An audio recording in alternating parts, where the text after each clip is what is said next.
உண்மையான பெரியாரிஸ்டுகள் யாருன்னா நம்ம தான். நாம் எப்பொழுதும் பெரியாருக்கு எதிரானவர்கள் கிடையாது. ஏன்னா நாம தான் பெரியார். நான் தான் பெரியார், நான் தான் மார்க்சிஸ்ட், நான் தான் வந்து மார்க்ஸ், நான் தான் வந்து அம்பேத்கர். என்னை நான் அம்பேத்கராக நம்பும்போது தான் அம்பேத்கரை முழுமை அடையும் என்று நான் நினைக்கிறேன். என்னை பெரியாராக நான் நம்பும்போது தான் பெரியாரையை முழுமை அடையும் நினைக்கிறேன். என்ன ஒரு மார்க்ஸா லெனினா நான் நம்புகிற வரைக்கும் தான் மார்க்ஸை முழுமை அடையும் நினைக்கிறேன். அப்போ நாம் அந்த வாழ்க்கையை பின்பற்றாமல் அந்த வாழ்க்கையாக மாறுவது என்பது தான் ஒரு விடுதலையினுடைய அடிப்படை குணம் என்றது நான் நம்புகிறேன். அப்போ அந்த அடிப்படையில் நான் தான் பெரியார். அப்போ உங்களை கேள்வி கேட்கறதுக்கான தகுதி யாருக்கு இருக்குதுன்னு எனக்கு தான் இருக்குது. ஒருத்தன் திடீர்னு வந்து நான் தான் உங்கள் அப்பான்னாக்கா நான் சொல்லுவேன்ல, எங்கள் அப்பா எனக்கு தெரியும்டா, என்னடா நீ வந்து புதுசாக எங்கள் அப்பான்றனே, எங்கள் அப்பா இப்படி இருக்க மாட்டாரு நான் கேட்பேன்ல. அந்த கேள்வி தான் நான் கேட்குறேன். உடனே நீல சங்கி நாம் அடிமையாக இருக்கணும் தெரிஞ்சோம், அந்த அடிமையாக இருக்கிறதுக்கு விரும்புகிறோம் தெரியுமா? அதுதான் இந்த உலகத்திலே இருக்கிற மிக மோசமான அடிமைத்தனம். ஒரு அரசு இங்கே என்னவா இருக்குது? ஆனால் இங்கே என்னவா இருக்குதுன்னா, ஒரு அரசு முதலாளிகளை பாதுகாக்கிறதா இருக்குது. முதலாளிகளுடைய இங்கே இருக்கிற நிறுவனங்களை, தொழில் நிறுவனங்களை பாதுகாக்கிறதாகவும் அவங்களுக்கு ரோடு போடுறதாகவும் இருக்குது. அதை தான் இங்கே கரடிபுத்தூர்ன்ற ஒரு ஊரில் இருக்கிற ஒரு பிரச்சனை. இந்திய எதிர்ப்பு போராட்டம் இங்கே நடக்கும்பொழுது அந்த இந்தியை போய் அழிச்சான் இல்லையா முன்னால், அவன் யாரும் எழுத படிக்க தெரியாது. ஒரு கட்சி சொல்லிச்சுன்றதுக்காக அவன் வந்து போய் அழைக்கிறான். அதனாலேயே அதை அரசாக மாற்றுகிறான். ஆனால் அது அரசானதுக்கு அப்புறம் அது என்ன பண்ணுதுன்றதான் இங்கே கேள்வி. சனாதன தர்மத்துக்கு நாங்கள் எதிராக இருக்கிறோம். உண்மையான சமூக நீதியாளர்கள் யாருன்னு நான் நம்ம தான். இந்த உரையாடல் வந்து அனைத்து மக்களுக்கானது அப்படின்னாலும் இன்றைக்கி இதனுடைய முக்கியத்துவம் வந்து இங்கே இருக்கிற இளைஞர்கள், மாணவர்கள், மாணவிகள் இவங்க கிட்ட பேசணும் அப்படின்றது தான் இந்த உரையாடலுடைய நோக்கமே இல்லையா? ஏன்னா படிக்கிற காலத்தில் காதலிக்கிற தேவையும் வந்து நமக்கு ஒரே நேரத்தில் தான் நடக்குது. நம்ம படிக்கணும், லவ்வும் பண்ணணும். ஏன்னா இது ரெண்டுமே வாழ்க்கையினுடைய மிக அடிப்படையான ஒன்று. காதல் என்பது மனித சமூகத்துக்கு எதிரானதெல்லாம் கிடையாது. தனக்கான விருப்பமான உறவை தேர்ந்தெடுத்துக் கொள்வதற்கான ஒரு உரிமையை, ஒரு மன முதிர்ச்சியை காதலால் மட்டும்தான் இயலும். பெற்றோர்கள் ஒரு திருமணத்தை முடிவு செய்கிறார்கள் என்றால் அது பொருளாதாரத்தின் அடிப்படையில், ஜாதியின் அடிப்படையில், பாதுகாப்பின் அடிப்படையில் இருக்குமே ஒழிய ஒரு விருப்பத்தின் அடிப்படையில் இருக்குமானா இருக்காது. அந்த விருப்பம் மட்டுமே முதன்மையானது அப்படின்னா அது காதலால் மட்டுமே இயலும். ஆனால் இந்தியாவில் ஏன் காதல் பிரச்சனையாக இருக்குது அப்படின்னா, ஒரு திருமண வாழ்க்கையில் ஜாதி ரொம்ப முக்கியமான ஒரு ரோல் பண்ணுது. யார் யாரை திருமணம் பண்ணிக்கணும் அப்படின்னு சொல்லிட்டு கேஸ்டிங் வந்து ஒரு முக்கியமான ரோல் எடுக்குது. ஏன்னா அகமண முறையின் வழியாக தான் ஜாதியை பாதுகாக்க முடியும், அதன் வழியாக தான் சொத்தை பாதுகாக்க முடியும், அதன் வழியாக தான் சாதிய கட்டமைப்புகளுக்கான எல்லா விதமான நடவடிக்கைகளையும் பாதுகாக்க முடியும். ஏன்னா ஒரு ஜாதி மட்டும் இந்த முடிவு செய்யலை, இந்தியா முழுதும் இருக்கிற அனைத்து சாதிகளும் இந்த முடிவை எடுத்திருக்குது. அப்போ அந்த அனைத்து சாதிகளும் ஒன்று சேர்ந்து ஒரு சிண்டிகேட்டாக இங்கே இயங்குது. வெறும் ஒரு தனிப்பட்ட ஒரு ஜாதிக்குள்ளே இருக்கிற விருப்பங்கள் கிடையாது. இது நான் என் ஜாதிக்குள்ளேயே திருமணம் பண்ணிக்கிறேன், நீ உன் ஜாதிக்குள்ளேயே திருமணம் பண்ணிக்க, அவன் ஜாதிக்குள்ளேயே கல்யாணம் பண்ணிக்கிட்டோம். இதில் ஏதாவது ஒரு முரண்பட்டுச்சுனாக்கா நம்ம எல்லாம் ஒன்று சேர்ந்து இதை யார் எதிர்க்கிறாங்களோ அவங்கள நம்ம வந்து நம்மளுடைய பொது எதிரியாக மாற்றிக்கலாம் அப்படின்னு சொல்கிறாங்க. அப்போ யாரெல்லாம் ஜாதியை எதிர்ப்பாங்க, யாரெல்லாம் வந்து காதலை ஆதரிப்பாங்க அப்படின்னா இடதுசாரிகள் தான் காதலை ஆதரிப்பாங்க, இடதுசாரிகள் தான் ஜாதியை எதிர்ப்பாங்க, இடதுசாரிகள் தான் ஜாதியை ஒழிப்பாங்க. ஏன் அப்படின்னா இடதுசாரிகள் தான் மிகப்பெரிய ஜனநாயக சக்திகளாக இருக்கிறார்கள். இடதுசாரிகள் தான் மதங்களுக்கு எதிராகவும், மூடநம்பிக்கைகளுக்கு எதிராகவும், சுரண்டலுக்கு எதிராகவும், முதலாளிகளுக்கு எதிராகவும், பாசிஸ்டுகளுக்கு எதிராகவும், ஒரு தேசத்தை இன்னொரு தேசம் தன்னுடைய வணிக லாபத்திற்காக போர் தொடுக்கும் பொழுது,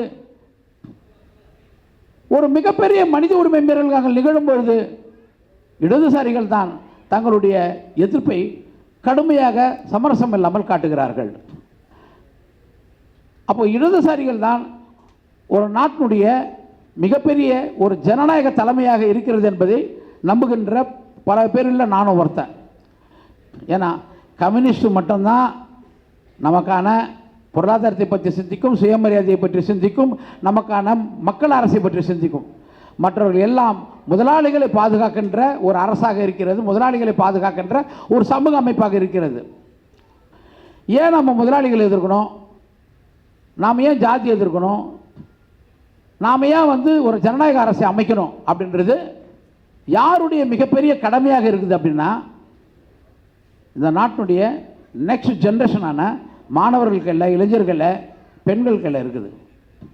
அப்போ ஒரு இடதுசாரி சிந்தனை உள்ள, ஒரு சாதி ஒழிப்பு சிந்தனை உள்ள ஒரு அறிவியல் பூர்வமான மாணவர்களை உருவாக்குவது என்பது மிகப்பெரிய கடமையாக இன்னைக்கு இருக்குது. அப்போ ஒரு மாணவன் ஜாதி மத ரீதியாக வளரணுமா, அறிவியல் பூர்வமாக வளரணுமா? ஒரு கலந்துரையாடல் தான் இருக்கும் இது. ஒருத்தர் பேசுவார், மற்றவங்களாம் கேட்பாங்க. கேட்குறவங்களாம் முட்டாள், பேசுகிறவங்களாம் அறிவாளி அப்படின்ற இடத்துக்கெல்லாம் நான் வரவே மாட்டேன். நான் பேசுகிற ஒரு சில கேள்விகள் எனக்கு இருக்குது. இந்த தலைமுறைக்கு அந்த கேள்விகளுக்கு பதில் இருக்குதா இல்லையான்றதான் எங்கள் பிரச்சனை. என்ன, யார் மொபைல் பார்த்துருந்தாலும், யார் கவனிக்காம இருந்தாலும் நான் அவ்வளோதான் கேள்வி கேட்பேன். என்ன, அதெல்லாம் நான் கவனிச்சுட்டே இருப்பேன் இங்கே நின்று. அதனால் நான் என்ன சொல்கிறேன் தோழர்களே, நீங்கள் உங்களுக்கு வழங்கப்பட்ட இந்த சமூக பொறுப்பு என்ன? நீங்கள் சொல்லுங்கள். இதில் யாரெல்லாம் ஏதோ ஒரு நடிகனுடைய ரசிகர்களாக இருக்கிறீங்க சொல்லுங்கள் பார்க்கலாம். யாரெல்லாம் இருக்கிறீங்க? தைரியமாக கை தூக்குங்க. ஏன்னா இங்கேருந்து கை இறக்குற அளவுக்கு நம்ம பேசிட்டு போயிடலாம். இவ்வளோதானா? 4 பேர் தானா?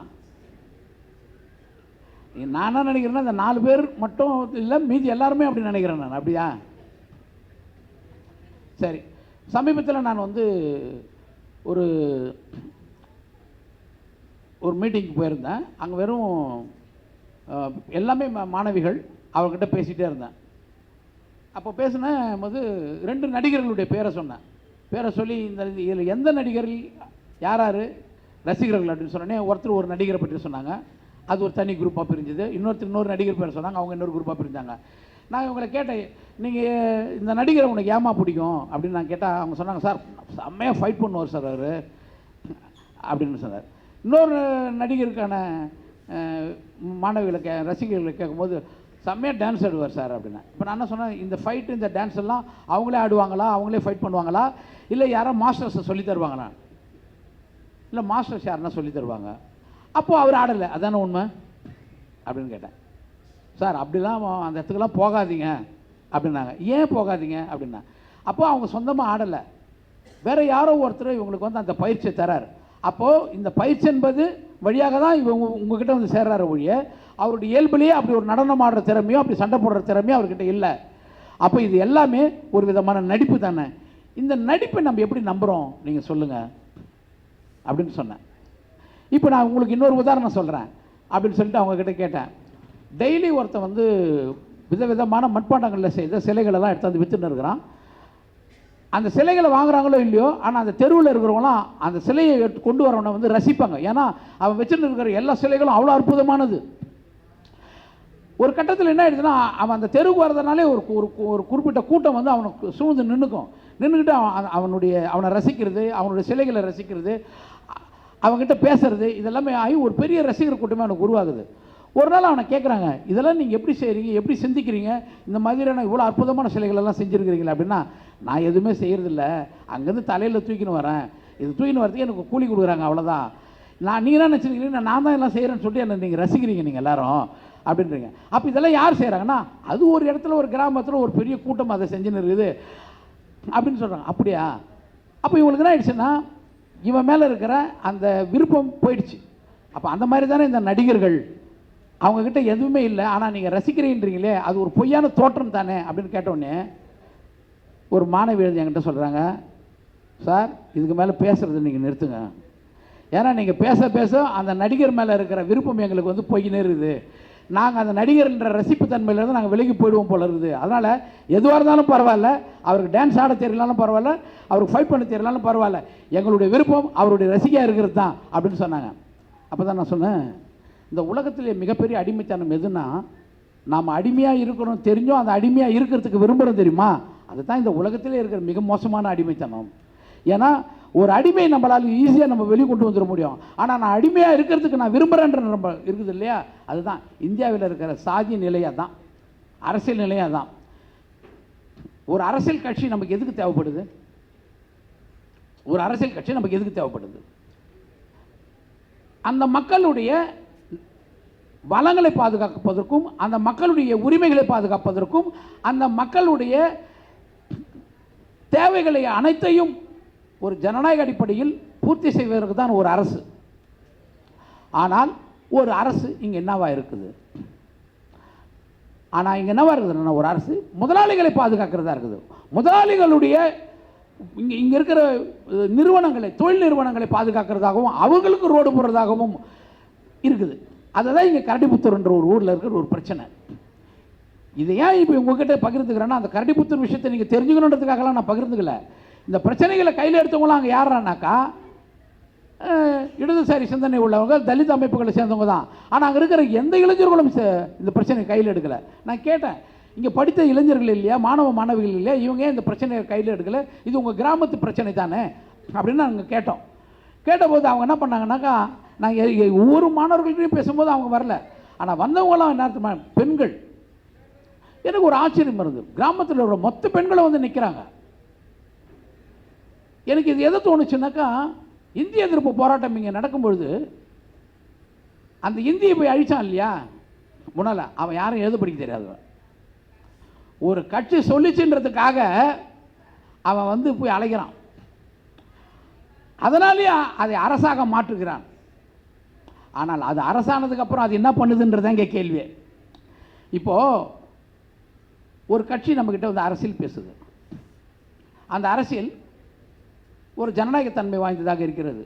நம்மளுடைய அனைத்து உரிமைகளை பற்றி அது பேசுது, மொழியை பற்றி பேசுகிறது, நிலங்களை பற்றி பேசுகிறது, நம்மளுடைய விழாக்களை பற்றி பேசுகிறது, நம்மளுடைய உறவுகளை பற்றி பேசுகிறது. அப்போ நமக்கு என்ன முடிவு எடுக்கிறோன்னா, இது இந்த அரசு தான் நம்மளை, இந்த கட்சி தான் நம்மளை பாதுகாக்கும், அப்போ இதுதான் அரசாக மாறணும் அப்படின்னு நம்ம நினைக்கிறோம். அப்படி தான் நாம் வந்து நிறைய அரசியல் கட்சிகளுக்கு வாக்களிச்சிருக்கிறோம். ஆனால் அந்த அரசியல் கட்சிகள் என்னவாகுதுனாக்கா, அரசாக மாறினதுக்கப்புறம் எந்த மக்கள், ஒடுக்கப்பட்ட மக்கள் நமக்கு வாக்களித்தார்களோ அந்த மக்களுடைய உரிமைகளை பற்றி கவலைப்படாமல் அது என்னவாகுதுன்னா, முதலாளிகளுடைய தேவைகளை பூர்த்தி செய்கிற ஒரு விஷயமா மாறுது. இதுதான் கரடிபுத்தூரில் நடந்தது. கரடிபுத்தூரில் என்ன நடந்ததுன்னா, நாங்கள் போய் அந்த சாலை போடுற அந்த மண் எடுக்கிறத நாங்கள் போய் கேட்குறோம், நீங்கள் இங்கே மண் எடுக்காதீங்க அப்படின்னு சொல்கிறோம். ஏன்னா மண் என்பது வளம், மண் என்பது வளம். முன்னெல்லாம் கிராமம் எப்படி இருக்கும்னா, இப்போ எங்கள் ஊர் எப்படி இருக்கும்னா, கிட்டத்தட்ட ஒரு 1000 ஏக்கர் விவசாயத்தில் இருக்குதுன்னா ஒரு 10,000 ஏக்கர் விவசாயம் அல்லாத நிலமாக இருக்கும். ஆனால் அந்த காடு நம்மளுடைய மிகப்பெரிய வளமாக மட்டுமல்லாமல் நம்மளுடைய உரிமையாக இருக்கும். எங்கேனாலும் போகலாம், எங்கேனாலும் வரலாம், நம்ம மாடுகள் போய் மேயும். ஏன்னா இந்த சமூகத்தில் மனிதர்கள் மட்டும் கிடையாது, பிற உயிரினங்களும் இருக்குது. இந்த பூமி வந்து மனிதர்களுக்கு மட்டும் உரிமையானது கிடையாது, பிற உயிரினங்களுக்கும். ஆனால் முதலாளிகள் பெருக பெருக என்ன ஆயிடுச்சுன்னா, இந்த பூமி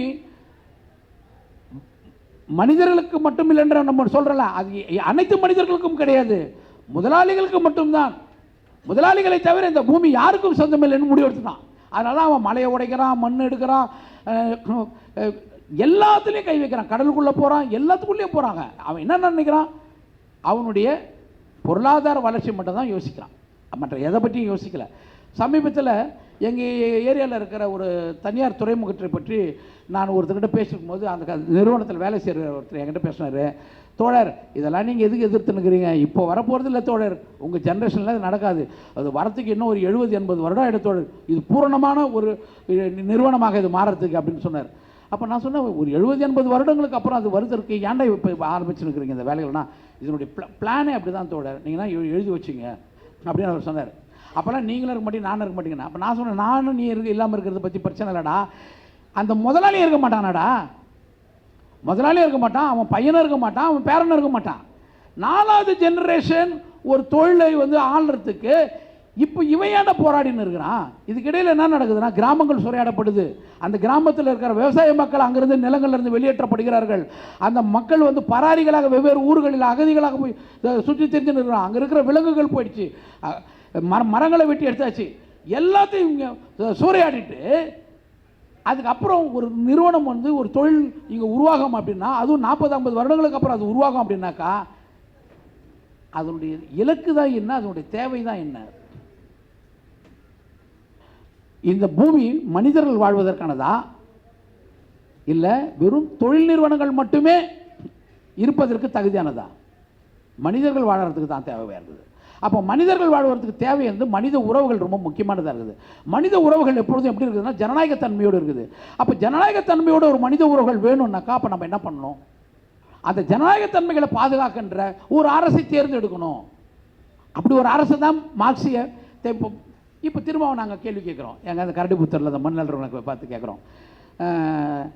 என்கிட்ட அந்த அங்கே இருக்கிற ரெவன்யூஸ்லாம் சொல்கிறாங்க, சார் இது அரசாங்கத்து வேலை, இதை நீங்கள் எதிர்க்கிறீங்க, கண்டிப்பாக நீங்கள் பாதிக்கப்படுவீங்க, உங்கள் மேலே ஏன்னா அரசு வேலைகளுக்கு எதிராக நீங்கள் இருந்தீங்கன்னாக்கா நாங்கள் உங்கள் மேலே வழக்கு போடுறதுக்கான வாய்ப்பு இருக்குதுன்னு சொன்னேன். நான் கேட்டேன், இது எது அரசாங்க வேலைன்னு கேட்டேன். எது அரசாங்க வேலை? இந்த சாலை வந்து அரசாங்கத்து வேலையா? இதுக்காக நீங்கள் மண் எடுக்கிறீங்க, ஏரி குளங்களெல்லாம் ஆழப்படுத்துறீங்க, இது அரசாங்கத்து வேலையான்னு. ஆமாம் அரசாங்கத்து வேலை தான். அப்போ தான் சொன்னேன், ஒரு தனியார் துறைமுகத்துடைய பாதை அமைக்கிறதுக்கு நீங்கள் வந்து பல கிலோமீட்டர்ஸ் போகிறீங்க, நூற்றுக்கணக்கான கிலோமீட்டர்ஸ் போகிறீங்க. அந்த சாலைகள் எடுத்து போகிற வழியெல்லாம் வந்து நீங்கள் என்ன பண்ணுறீங்கன்னா எல்லாருடைய நிலங்களையும் நீங்கள் வந்து கையகப்படுத்துறீங்க. இப்போ நாங்கள் என்ன கேட்குறோன்னா, யாராவது வந்து இந்த தனியார் துறைமுகத்திலேருந்து இவ்வளோ ஒரு நீண்ட சாலை வேணும்ன்ட்டு யாராவது உங்ககிட்ட வந்து பேசுனாங்களா? எந்த மக்கள் இயக்கம் அது கேட்டுச்சா? இல்லை இந்த சாலை போகிற வழிகளெல்லாம் இருக்கிற கிராமத்து மக்களெல்லாம் உங்ககிட்ட வந்து மனு கொடுத்தாங்களா, இந்த வழியாக எங்களுக்கு வந்து ஒரு அகண்ட சாலை வேணும்னு? அப்படி யாரும் கேட்கலையே. ஒரு முதலாளி தனியார் துறைமுகத்தில் அவனுடைய சரக்குகள் வந்து இறங்கும், அந்த சரக்குகளை ஏற்றிக்கொண்டு வேகமாக போகிற வாகனத்துக்கு நீங்கள் ஒரு சாலை அமைச்சு தரீங்க. அந்த சாலைக்கு நீங்கள் என்ன சொல்றீங்கன்னா அரசு வேலைன்னு சொல்கிறீங்க. இப்போ நாங்கள் என்ன கேட்குறோன்னா, இந்த சாலை போடுறீங்க இல்லையா, அதுக்கு நிலங்களை கையகப்படுத்துறீங்க இல்லையா, இந்த நிலங்களை அந்த முதலாளி வாங்குறானா அரசு வாங்குதான்னு கேட்குறோம். அரசு வாங்குது. அப்போ அதுக்கான பணத்தை யார் கொடுக்குறது? அரசு கொடுக்குது. அரசுக்கு அந்த பணம் எங்கே கிடைக்குது? அது உலகத்தில் ஏதாவது ஒரு நாட்டில் கடன் பெறுது. அந்த கடனை யார் சார் அடிப்பாங்க? அந்த முதலாளி அடிப்பாரா இல்லை மக்கள் அடிப்பாங்களா? நம்ம அடிக்கணும். அதாவது ஒரு முதலாளி அவனுடைய வணிக லாபத்திற்காக, அவனுடைய வணிகம் துரிதமாக நடக்கிறதுக்காக அவன் ஒரு சாலை அமைப்பானா, அந்த சாலை ஒரு அரசு வாங்கி தருமா? அந்த சாலையை ஒரு அரசு வாங்கி தருமா? அதுக்கு பல ஆயிரம் கோடிகள் உலக நாடுகள் ஏதாவது ஒரு நாடுகள் அது கடன் பெறுமா? அந்த கடனை அதில் இவன் கமிஷன் வாங்கிக்குவானா? இவன் கிளம்பிடுவான்.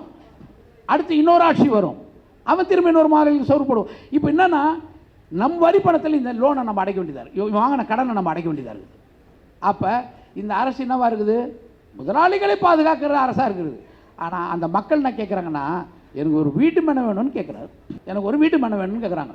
வீட்டு மனையை பற்றிலாம் எனக்கு முக்கியம் இல்லை, ஆனால் முதலாளிகளுக்கு சாலை அமைப்பை பற்றி தான் முக்கியம் அப்படின்னு சொல்கிறது ஒரு அரசு இருக்குதுல்ல. இந்த அரசுக்கு எதிராக அணிதிரள வேண்டிய தேவை நமக்கு இருக்கிறது.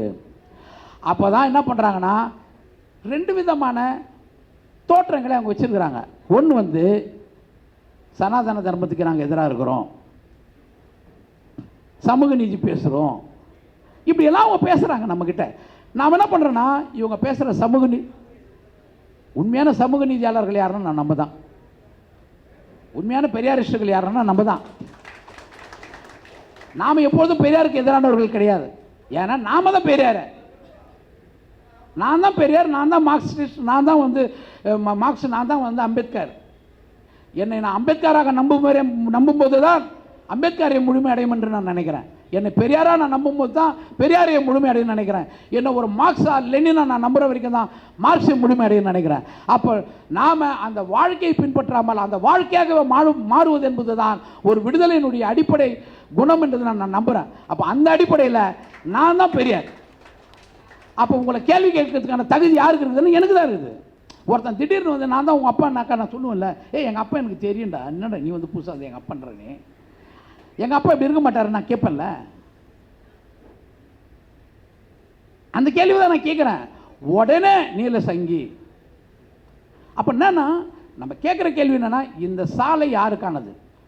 இங்கே தலித்துகள் நிலம் இல்லாமல் இருக்கிறார்கள், அவர்களை வீட்டு மனை கொடுக்கறது முக்கியமா, இங்கே முதலாளி வந்து அவனுடைய வணிக லாபத்திற்காக போகின்ற வணிக வாகனங்களை சாலை அமைப்பது முக்கியமா அப்படின்னா, ஒரு மக்கள் அரசுக்கு எது முக்கியம் அப்படின்னாக்கா, மக்களுக்கு குடிமனை தருவது தான். அதுதான் ஒரு அரசினுடைய கடமை. முதலாளிகள் உலகம் முழுதும் வாழ்வார்கள். நீங்க இங்க ஏத்துக்கலன்னா இன்னொரு இடத்துல போய் வாழ்வான், அங்க ஏத்துக்கலாம் இன்னொரு இடத்துல போய் வாழ்வான். ஆனால் உன் சொந்த மக்கள் எங்க போய் வாழ்வாங்க? அவங்க நிலத்தில் தான் வாழ்வாங்க. ஏன்னா அங்கதான் அவங்களுக்கு கோயில் இருக்குது, அங்கதான் அவங்களுக்கு இப்போ விழா இருக்குது, அங்கதான் அவனுடைய உறவினர் இருக்கிறான், அங்கதான் அவனுடைய விதை இருக்கிறது, அங்கதான் அவனுடைய ஆடு மாடுகள் இருக்கிறது, அங்கதான் அவனுடைய நதி இருக்கிறது, அங்கதான் அவனுடைய கடல் இருக்குது. ஆனால் என் கடல் பக்கத்தில் என்னால் இருக்க முடியல, என் ஆறு பக்கத்தில் என்னால் இருக்க முடியல. எனக்கு என்னிடமிருந்து குடி தண்ணீர் வந்து முதலாளிகள் கைப்பற்றி விட்டார்கள். குடிக்கிறதுக்கு தண்ணி வேணும்னா என்ன பண்ணுவீங்க நீங்கள்? முன்னெல்லாம் எங்கள் அப்பா காலத்துலலாம் குடிக்கிறதுக்கு தண்ணி வேணும் என்ன பண்ணுவோம், உடனே ஒருத்தர் கூட்டி வந்து தண்ணி எங்கே இருக்குதுன்னு பார்ப்பாங்க, நீர் இருக்குதுன்னு தெரிஞ்சிச்சுனாக்க அந்த இடத்துல ஒரு கிணறு போடுவாங்க தானே. இன்றைக்கி தண்ணி இல்லைன்னா நம்ம என்ன பண்ணுறோம், கடையை நோக்கி போகிறோம். தண்ணியை நீங்கள் எப்படி கடையில் போய் வாங்குவீங்க? தண்ணியை நீ கடையில் போய் வாங்குவ அப்படின்ற ஒரு சூழல் இருக்குதுன்னா அதை பற்றி சிந்திக்கிற ஒரு மக்கள் அரசு இங்கே இல்லைன்னு அர்த்தம். அப்போ என்ன அர்த்தம்? ஏன் தண்ணீர் கடைக்கு போகுதுன்னா, தண்ணீர் அடிப்படை உணவு. தண்ணீர் இல்லைன்னா ஒரு மனிதன் ஒரு நாளுக்கு மேல் வாழ முடியாது. ஒரு நாளுக்கு மேல் ஒரு மனிதனால் வாழ முடியாது என்றால் அவன் தண்ணீரை எவ்வளவு விலை கொடுத்து வேண்டுமானால் வாங்குவான். தண்ணீர் எவ்வளவு விலை கொடுத்து வாங்குவதற்கு மக்கள் தயாராகிறார்களோ அவ்வளவும் முதலாளிகளுடைய லாபமாக அது மாறும். அப்போ அன்றாடம் அடிப்படையான எல்லா பொருள்களையும் ஒருவன் தன்னுடைய பொருளாக மாற்றிக்கொண்டு, அவனுடைய வணிக பொருளாக மாற்றிக்கொண்டு அந்த பொருளை அந்த மக்களுக்கே விற்பது தான் முதலாளிகளுடைய மிகப்பெரிய வேலை திட்டம். அதனால தான் நீ பாலை கடையில் போய் வாங்குற. பால் எப்போ நம்ம கடையில் வாங்கணும், முட்டை எப்போ நம்ம கடையில் வாங்கணும், மீன் எப்போ நம்ம கடையில் வாங்கணும்? அப்படி ஒன்று கிடையாது, அப்படி ஒரு வாழ்க்கை கிடையாது. அப்படி ஒரு தற்சார்பு பொருளாதாரம் நம்ம கிட்ட இருந்துச்சு, நம்மளுடைய இயல்பு வாழ்விலே இருந்துச்சு. எழுத படிக்க தெரியாத காலத்திலேயே நம்ம கிட்ட வந்து பெரிய பொருளாதார சிக்கல்கள் இல்லை. ஆனால் எப்பொழுது பொருளாதார சிக்கல்கள் உருவாகிறது அப்படின்றால், எல்லாற்றையும் வணிகமாக முதலாளிகள் மாற்ற துவங்கினதுக்கு அப்புறம் தான் நம்ம கிட்ட வந்து மிகப்பெரிய பொருளாதார சிக்கல்கள் வருது. சரி, தண்ணீரை குடிக்கிறதுல இருந்து நம்ம கிட்ட இருந்து விலக்கி வைக்கிறான், தண்ணீரை விவசாயம் செய்வதிலிருந்து நம்மள்ட்ட விலக்கி வைக்கிறான்.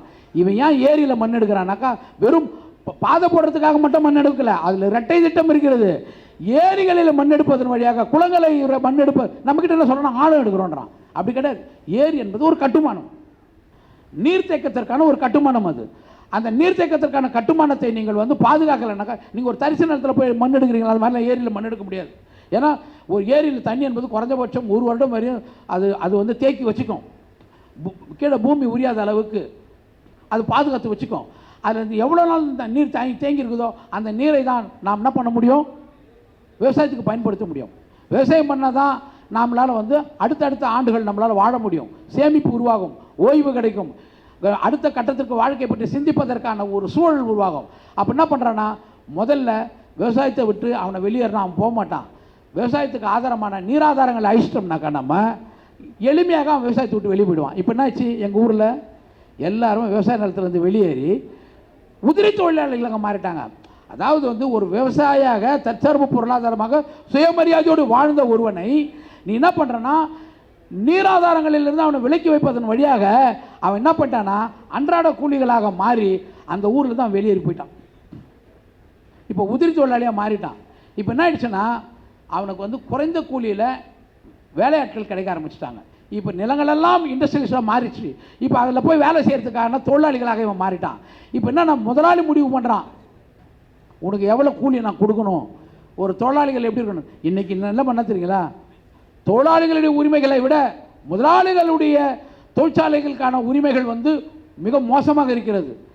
தொழிலாளிகள் முதலாளிகள்கிட்ட இன்றைக்கி வந்து அடங்கி போக வேண்டிய ஒரு சூழல் இருக்குது. இல்லைன்னா நீ வெளியே போடான்றான். ஏன்னா 100 பேர் இருக்கிற வேலைக்கு தேவையான இடத்துல 2000 பேர் வெளியே காத்திருக்கும் பொழுது அதில் அவன் 100 பேரை அவன் எளிமையாக முடிவு செய்கிறான்.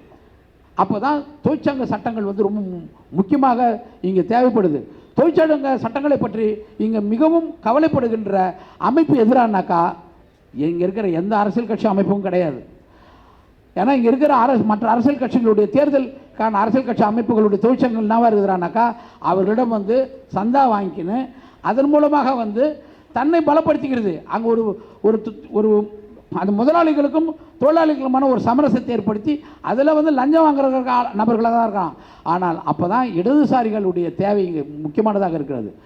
ஒன்று மட்டும் ஞாபகம் வச்சுங்க தோழர்களை, இடதுசாரிகளை ஏதோ ஒரு காரணங்களுக்காக நாம் வந்து தவிர்த்துட்டு நம்ம விலகி போய்கினே இருக்கலாம் கம்யூனிஸ்டுகளை. ஆனால் கம்யூனிஸ்டுகள் தான் இந்த பூமியில் இருக்கிற மொத்த மக்களுக்குடைய எதிர்காலம் என்பது நீங்கள் எப்பொழுது நீங்கள் புரிந்து கொள்கிறீர்களோ அன்னைக்கு தான் நீங்கள் கம்யூனிஸ்டுகளாக மாறுவீர்கள். அதுக்குள்ளே முதலாளிகள் உங்களை என்ன செய்வார்கள் என்று எனக்கு தெரியல. ஏன்னா அவ்வளோ மோசமான வாழ்க்கை சூழல் நம்ம அடங்கியிருக்கு. அதனால தான் ஜாதி வேணாம், மதம் வேணாம், கடவுள் கிடையாது, மதவாத சக்திகளுக்கு எதிராக நாம் போராடுவோம், அரசு பயங்கரவாதத்துக்கு எதிராக போராடுவோம், ஆணாதிக்கத்துக்கு எதிராக போராடுவோம். நம்மை இயக்குவது ஒரு பொது உடைமை சித்தாந்தத்தை அடிப்படை கொண்டு மக்களை விடுதலை செய்கின்ற எல்லாவற்றையும் நாம் கவனம் செலுத்தணும். அந்த மாதிரி தான் மக்கள் விடுதலையில் காதல் என்பது மிக முக்கியமான ஒரு பகுதி. ஏன்னா ஒரு புரட்சி நடந்ததுக்கப்புறம் நீங்கள் என்ன பண்ண போகிறீங்க? ஒரு புரட்சி நடத்தணும், நம்ம எல்லாருமே சேர்ந்து தோழர்கள் எல்லாம் சேர்ந்து ஒரு புரட்சி நடத்தணும். புரட்சி முடிஞ்சிச்சு, என்ன பண்ணுவோம்? காதலிக்க துவங்கிடுவோம், குடும்ப நடத்த ஆரம்பிச்சிடுவோம். திரும்ப காதலில் ஒரு பிரச்சனை என்ன பண்ணுவோம்?